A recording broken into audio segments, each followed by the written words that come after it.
I keep running into the same pattern. I'll be in a room full of people, a party, a dinner, a group hang, and somewhere between the weather, updates, and the logistics talk, I drift. Not because I'm above it, because my mind is somewhere else entirely. I'm noticing the dynamic underneath the conversation. I'm wondering why someone said something in that particular way.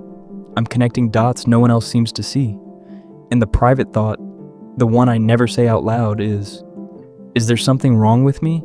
Here's the thing though, I kept digging into this and what I found changed how I see the entire problem. There's a study from the British Journal of Psychology, the Savanna Theory of Happiness, and its core finding is genuinely counterintuitive. Highly intelligent people experience lower life satisfaction when they socialize frequently. The more social contact, the less happy they become. Meanwhile, people with lower intelligence scores tend to get happier the more they socialize. It's the inverse. The reason isn't what you'd expect. It's not that intelligent people are antisocial. It's not that they're arrogant. It's that the human brain evolved for a world of roughly 150 people, your entire tribe, everyone you'd ever know across your entire life. In that world, every interaction was dense with meaning. You knew the history of every person you spoke to. Every conversation carried weight because your survival was tied to those relationships. Now you wake up and scroll past 100 faces before breakfast. The cashier, the coworker, the group chat, the comments section.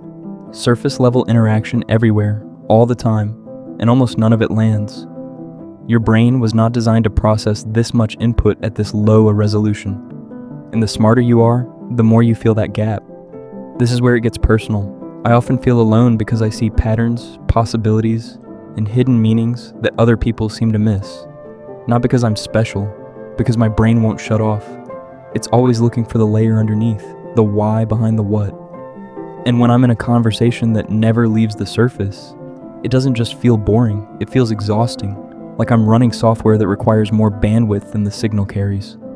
I want to talk about ideas, about emotions and the mechanisms behind them, about the reasons people do the things they do.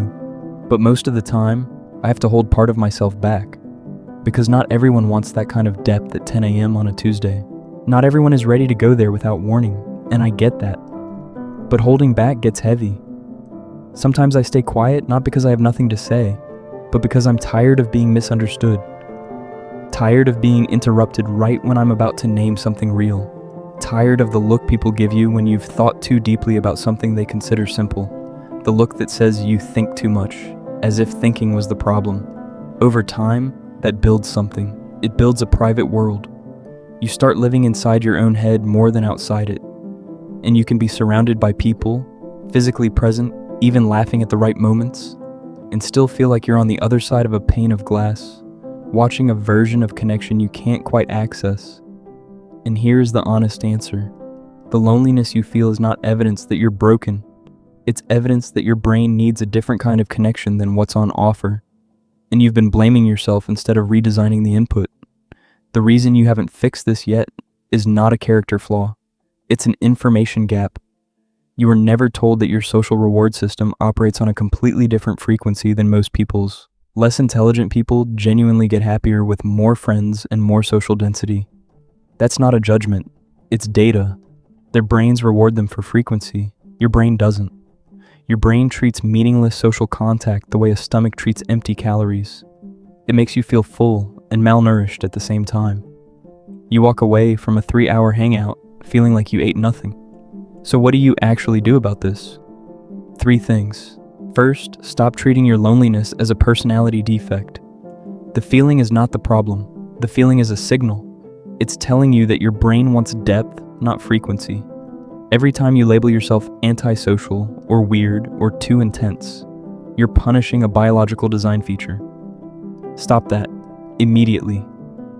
Second, start building one deliberate deep connection. Not a group, not a network. One person. In any room you're in, there's usually someone else who's also bored, someone else who's also holding back. Find them. Ask them the question you actually want to answer. Not, what do you do, but what's been occupying your mind lately? One honest conversation at the right depth fills you more than 10 surface-level ones. This isn't a platitude. It's how your brain's social reward system actually works. Third, expect discomfort. When you scale back on shallow socializing, when you stop going to every group hang, when you stop performing interest in things that drain you, it feels wrong at first. Your brain has been trained to confuse busy with connected. You'll feel like you're doing something antisocial. You're not. You're recalibrating. Within weeks, the loneliness quiets. Not because you found more people, because you finally gave your brain the kind of connection it was designed for. The reason you felt this way isn't arrogance. It's not misanthropy. It's not that you're too intense or too deep or too much. It's that you have a brain that processes the world in high fidelity, and you've been living in a social world that mostly broadcasts in low resolution. You don't need more friends. You need the right frequency.